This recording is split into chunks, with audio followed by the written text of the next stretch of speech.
தாய் தமிழ் உறவுகள் அனைவருக்கும் வணக்கம். நேற்று தூய்மை பணியாளர்கள் போராட்டத்தை கொச்சப்படுத்துகிற மாதிரி, அசிங்கப்படுத்துகிற மாதிரி, உண்மையிலே அவங்கள இதுவாக அந்த டிஎம்கே காரன், அந்த போலீஸு இவங்கெல்லாம் பண்ணினதை விட உண்மையாக அண்ணன் திருமாவளவன் அவர்களோட பேட்டி அவங்களுக்கு மிகப்பெரிய மனவலியும், அவங்க உண்மையிலே அந்த வேதனையை விட இது ரொம்ப அதிகமாக இருக்கும். ஏன்னா தாழ்த்தப்பட்ட பக்கங்களுக்கு நான் தான் இருக்கிறேன், நான் தான் தலைவர், நான் அவங்களுக்காக வேண்டி தான் வாழ்கிறேன் அப்படின்னு போய் பீத்திக்கிட்டு அலைகிற அண்ணன் திருமாவளவன் அண்ணா அவர்களே, நீங்கள் கொடுத்த பேட்டி உண்மையிலேயே அவங்க அந்த தூய்மை பணியாளர்களை மிகப்பெரிய மன வேதனைக்கு உண்டு பண்ணியிருக்கோம். அதில் எந்த விதமான மாற்று கருத்துமே இல்லைண்ணே.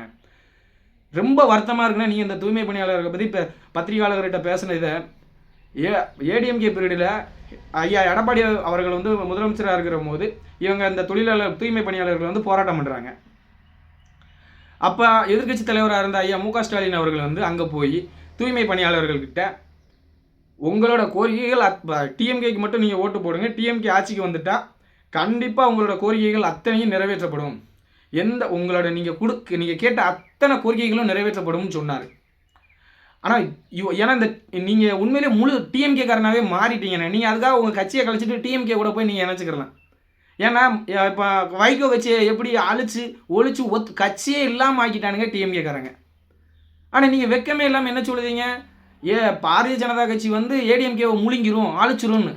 ஆனால் இப்போ டிஎம்கே வைகோக்கு இருக்கிற ஒரு கட்சி மதிமுகன்னு ஒரு கட்சி இருந்துச்சு, அது இப்போ இருக்கானே. இப்போ அந்த கட்சியை ஒழிச்சது யார்? இதே நிலைமை கண்டிப்பாக கூடிய சீக்கிரம் மிக விரைவில் உங்களுக்கும் நடக்கும். விடுதலை சிறுத்தைகள் கட்சிங்கிற ஒரு கட்சி தமிழ்நாட்டில் இருந்துச்சு. அவர் இந்த தாழ்த்தப்பட்ட மக்களுக்காக நான் தான் இருக்கேன்னு போராடினார்.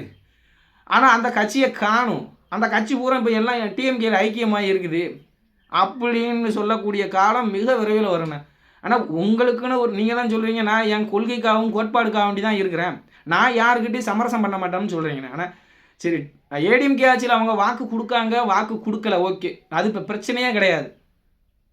நீ ஆட்சிக்கு வந்துட்டல, நீ ஆட்சிக்கு தானே வந்துட்ட, டிஎம்கேக்காரன் ஆட்சிக்கு வந்துட்டல.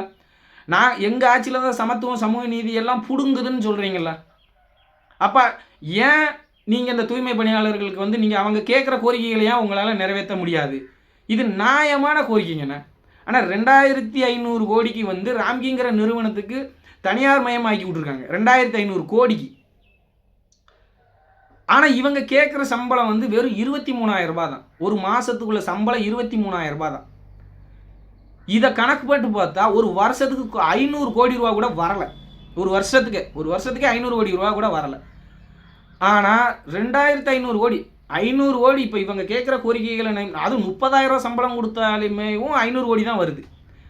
நீங்கள் ஆனால் அந்த நிறுவனத்துக்கு கொடுத்த நீங்கள் பிழைக்கிறதுக்காக, டிஎம்கேக்காரன் பிழைக்கிறதுக்காக அவன் இப்படி விட்டுருக்கான். இதை நீங்கள் தட்டி கேட்கறதுக்கு இல்லாமல் ஆதாரபூர்வமாக நிரூபித்ததுக்கு அப்புறமும் நீங்கள் இந்த தூய்மை பணியாளர்களை தான் தப்பு பண்ணின மாதிரி நீங்கள் பேசுன அந்த வீடியோவை பார்த்துட்டு உண்மையிலே எனக்கு மனசே கேட்கலண்ணே. உண்மையிலே ரொம்ப வருத்தமாக இருக்குது.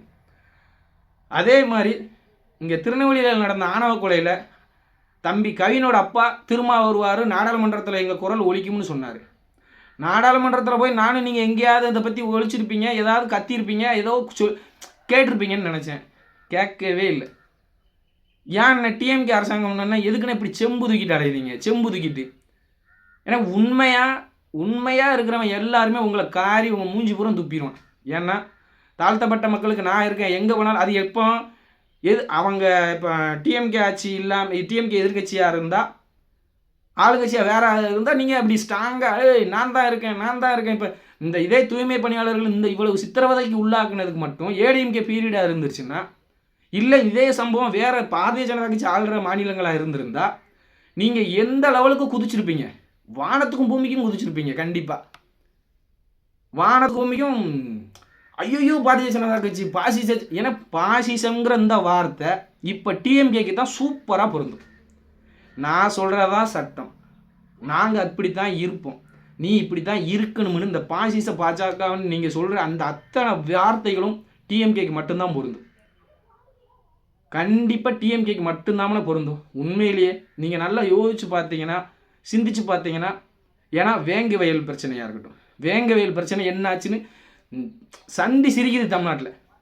நான் குடிக்கிற தண்ணியில் இப்போ நீங்கள் குடிக்கிற தண்ணியில் நீங்களே உங்கள் மலத்தை கலந்து குடிப்பீங்களா? உங்கள் குடும்பத்தை குடிக்க வைப்பீங்களா? அப்போ இது எந்த லெவலுக்கு ஒரு அக்கிரமோ அராஜகம்னு உங்களுக்கே தெரியும். அதை பற்றி கேட்டால் நாங்கள் தான் அங்கே சொல்லிட்டோம்ல இங்கே சொல்லிட்டோம். நீங்கள் அங்கே வேங்கவேலில் சரியான ஒரு நடவடிக்கைகள் எடுத்திருந்தா வயநாட்டில் ஒரு இது நடந்திருக்காது. ஸ்கூல் பள்ளிக்கூடத்தில் பள்ளி மாணவர்கள் படிக்கிற இதில் அந்த அவன் உயர்ஜாதிக்காரன்னு சொல்லி அவன் வந்து மரத்தை கலந்து விட்டுருக்கான். அப்போ வேங்கவேலில் சரியான ஒரு நடவடிக்கைகள் இருந்திருந்தால் இந்த பிரச்சனை நடந்திருக்குமா? ஆனால் இந்த டிஎம்கே வந்ததுக்கு அப்புறம் தான் ஆணவ கொலைகள் அதிகமாக நடக்குது. சட்டம் ஒழுங்கு பாருங்க. ஆனால் கள்ளச்சாராய மரணம் நீங்கள் என்ன சொன்னீங்க? ஏடிஎம்கே பீரியடில் அது இது அந்த இது நடந்துருச்சு இந்த இது நடந்துருச்சுன்னு சொன்னேன். ஏன்னா ஏடிஎம்கே பீரியடில் அவங்க 10 வருஷம் ஆண்டுருக்காங்க. 10 வருஷத்தில் வந்து இவ்வளோ மரணங்கள் நடக்கவே இல்லை. கொத்தாக நடக்கலை. அங்கே ஒன்று இங்கே ஒன்றுமா நடந்திருக்கு. ஆனால் ஒரே ஊரில் ஒரே ஏரியாவில் 22 பேரும் ஒரே ஏரியாவில் ஒரே இடத்துல 69 பேர் எங்கேயுமே சாகலைங்க. 69 பேர் மட்டும் செத்துருக்க அதை மட்டும் 69 பேர்னா 69 குடும்பம். இது இன்னும் நிறைய பேர் என்னென்னா உடல் ஊனமாக பற்றி இருக்கிறாங்க. அப்போ இதுக்கெல்லாம் உங்களோட பதில் என்னென்ன? எனக்கு நீங்கள் தான் கூட்டணி கட்சி கேட்டால் கூட்டணி கட்சி. ஏன்னா எந்த அமைச்சர் இந்த டிஎம்கே அமைச்சர் வீட்டிலையோ டிஎம்கேக்காரங்க எங்கே போனாலும் உங்களுக்கு பிளாஸ்டிக் செருப்பு போடுறாங்க. இது உங்களுக்கு வெக்கமா இல்லையா? ஆமாண்ணே. ஏன்னா உங்களை நம்பி வர்ற இளைஞர்கள் எல்லாம் என்ன ஆகுறது? என்னடா நம்ம தலைவர் இப்படி கேவலமாக இருக்காருன்னு நினைக்க மாட்டாங்க. இதுலேயே ஒரு பொய். என்ன பொய் சொல்கிறீங்க? அருமையான ஒரு பொய். ராஜபக்சே இலங்கையில் நம்ம தொப்புள் கொடி உறவுகளை கொன்று கூச்சாங்களே, அந்த டிஎம்கேவோடையும் காங்கிரஸோடையும் இருக்கும் போதே உங்களோட அத்தனை சுயரூபமும் தெரிஞ்சிருக்கும். நல்ல விவரம் தெரிஞ்ச மக்கள் வந்து இவனை மாதிரி பச்சோந்தி கூட்டம் எவனுமே இல்லைன்னு சொல்லிடுவாங்க. தமிழக மக்கள் எல்லாம் விவரம் தெரிஞ்சவன். விவரம் தெரியாத கூலிப்படம் தான் உங்கள் பின்னால் இருப்பான் கண்டிப்பாக. ஏன்னா நீங்கள் போய் நம்ம தமிழ் இனத்தை கொன்று குவிச்ச ராஜபக்சேக்கு போய் கையை குலுக்கி கட்டி பிடிச்சி சிரிக்கீங்க. கேட்டால் அதுக்கு விளக்கம் 1000 விளக்கம் சொல்கிறீங்க. ஆனால் அந்த தொப்புள் கொடி உறவுகள் சாவறதுக்கு காரணம் யார்? காங்கிரஸும் டிஎம்கே தானே. இப்போ அவங்களோட சேர்ந்துக்கிட்டு அவங்களோட கொள்கையும் எங்களோட கொள்கையும் ஒன்று தான், கொள்கை ரீதியாக ஒத்து போகிறோம்னு சொல்கிறீங்களா? அப்போ இலங்கை தமிழர்களை கொள்வது தான் உங்களோட நீதியா? இலங்கை தமிழர்களை கொன்று குவிக்கிறதா உங்கள் இதா? இந்த டிஎம்கே ஆட்சியில் தானே ஆணவ படுகொலைகள் நிறையா நடக்குது. அப்போ அந்த ஆணவ படுகொலைகளை பற்றி எதுவுமே இந்த முதல்வர் வந்து வாய் திறக்க மாட்டேங்காரு. உங்கள் தமிழ்நாட்டில் உங்கள் கூட்டணி ஆட்சி தானே. நீங்கள் கடுமையான சட்டம் கொண்டு வாங்க. ஆணவ படுகொலைக்கு எதிராக நீங்கள் தனியாக ஒரு சட்டம் ஏற்றி அப்போ தான் இந்த ஆணவ கொலைகளை தடுக்க முடியும்னு சொல்லலாம்ல. ஆனால் சமத்துவம் சமூக நீதினு சொல்லி டிஎம்கேயோ நீங்களோ பேச உங்களுக்கு தகுதி இருக்கான்னு உங்களை சுய பரிசோதனை செஞ்சுக்கோங்க. உண்மையாக உங்களை நீங்களே சுய பரிசோதனை செஞ்சுக்கணும். பாரதிய ஜனதா கட்சி எடுத்துக்கோங்கண்ணே. உங்களுக்கு பிரதமர் என்ன நாற்காலியில் இருந்தாரோ அதே நாற்காலி தான் உங்களுக்கு போட்டாங்க. எந்த இடத்துல நீங்கள் பாரதிய ஜனதா கட்சி தலைவர்கள் எங்கே போய் பார்த்தாலும் சரி உங்களுக்கு ஈக்குவல் ரைட்ஸ் தான் இருக்கும். அவங்க எந்த சேரில் இருக்காங்களோ அதே சேரில் தான் நீங்களும் இருப்பீங்க. உங்களுக்கு எவ்வளோ மரியாதை கொடுக்கணுமோ. ஏன்னா அந்த ஒரு சமத்துவமும் சமூக நீதி உள்ள ஒரே கட்சி பாரதிய ஜனதா கட்சி தான். இது அனைத்து மக்களுக்குமே நல்லா தெரியும். நீங்கள் ஒரு இதுக்குள்ளே கிடந்துட்டு எதுக்குன்னு இப்படி வந்து நீங்களும் கஷ்டப்பட்டு தமிழக மக்களையும் சேர்த்து கஷ்டப்படுத்துறீங்க. இந்த டிஎம்கே ஆட்சியில் மாதிரி சட்ட ஒழுங்கு பிரச்சனை எங்கேயாவது நடந்திருக்குதா சொல்லுங்கள் பார்க்கலாம். சாதிக்கலவரமும் மதக்கலவரமும் இந்த டிஎம்கே ஆட்சியில் தான் அதிகமாக நடக்குது. நீங்கள் ஒரு நிமிஷம் அதை சிந்திச்சு பார்த்தீங்கனாலே கண்டிப்பாக உங்களுக்கு நல்லா தெரிஞ்சிருக்கும். இந்த சாதி கொலைகள் வந்து அதிகமாக நடக்கிறது தமிழ்நாட்டில். அது இந்த டிஎம்கே பீரியடில் மட்டும்தான். கொத்தாக மக்கள் சாவாங்க. இவங்க ஆட்சி வந்ததுக்கு அப்புறம் தான் இப்போ சாதி கலவரங்கள் 1990க்கு முன்னால் எப்படி இருந்துச்சோ அதே மாதிரி இப்போ தென் தமிழகத்தில் நடந்துக்கிட்டு இருக்கு. இந்த டிஎம்கே ஆட்சியில் போலீஸ்காரங்களால் பொதுமக்களுக்கு பிரச்சனை. நேர்மையான அதிகாரிகளாக இருந்தால் அவங்களுக்கு இந்த டிஎம்கே காரனோட பிரச்சனை. என்ன பண்ண முடியும் சொல்லுங்கள் நீங்களே. ஆனால் நீங்கள் இவங்களுக்கு இவ்வளோ முட்டு கொடுக்குறது வந்து மிகப்பெரிய வருத்தமாக இருக்குது, ரொம்ப கஷ்டமாக இருக்குதுண்ணே. ஆனால் உங்களை நீங்கள் எந்த இதில் நீங்கள் கட்சி ஆரம்பிச்சிங்க? முதல்ல தேர்தல் அரசியல் வேண்டான்னீங்க. அப்புறம் தேர்தல் அரசியலுக்குள்ளே வந்தீங்க. தேர்தல் அரசியலுக்குள்ளே வந்து டிஎம்கே அப்போ தலைவராக இருந்த கருணாநிதி அவர்களை என்ன மாதிரிலாம் நீங்கள் தாக்கியிருக்கீங்க, என்ன மாதிரிலாம் பேசியிருக்கீங்க. இப்போ அதே கட்சி கூட எங்களுக்கும் அவங்களுக்கும் ஒரே கொள்கை, ஒத்த கொள்கைன்னு சொல்கிறீங்க. அப்போ வேங்கவே இல்லை மலத்தை கலந்ததுக்கு ஏற்றுக்கிறீங்களா? இல்லை தாழ்த்தப்பட்ட மக்களை அடித்து கொள்ளுதாங்களா அதை ஏற்றுக்கிறீங்களா? பெண்களுக்கு எதிரான குற்றங்கள் நாளுக்கு நாள் இந்த டிஎம்கே காரனால அதிகரிச்சுக்கிட்டே போகுது. சிறு பச்சை குழந்தைகள்லேருந்து வயசான பாட்டி கொண்டு இந்த டிஎம்கே காரனால அவங்கள டார்ச்சர் பண்ணுறாங்களா?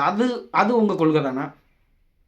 எந்த ஆட்சியிலுமே இல்லாத லெவலுக்கு இந்த போதைப்பொருள் பழக்கம் ஒரு குக்கிராமத்தில் கூட வந்து இப்போ அந்த போதைப்பொருளை வந்து அறிமுகப்படுத்துகிற மாதிரி அறிமுகப்படுத்தி தமிழ்நாட்டு இளைஞர்களை வந்து குழந்தைகளிலிருந்து கெடுத்துக்கிட்டு இருக்காங்களே, அதுக்கு நீங்கள் ஒத்து போகிறீங்களா?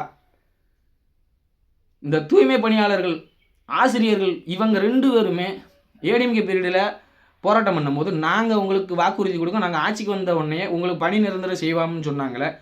இப்போ அந்த ஆசிரியர்களையும் தீவிரவாதிகள் போது கைது பண்ணிட்டு போனாங்க.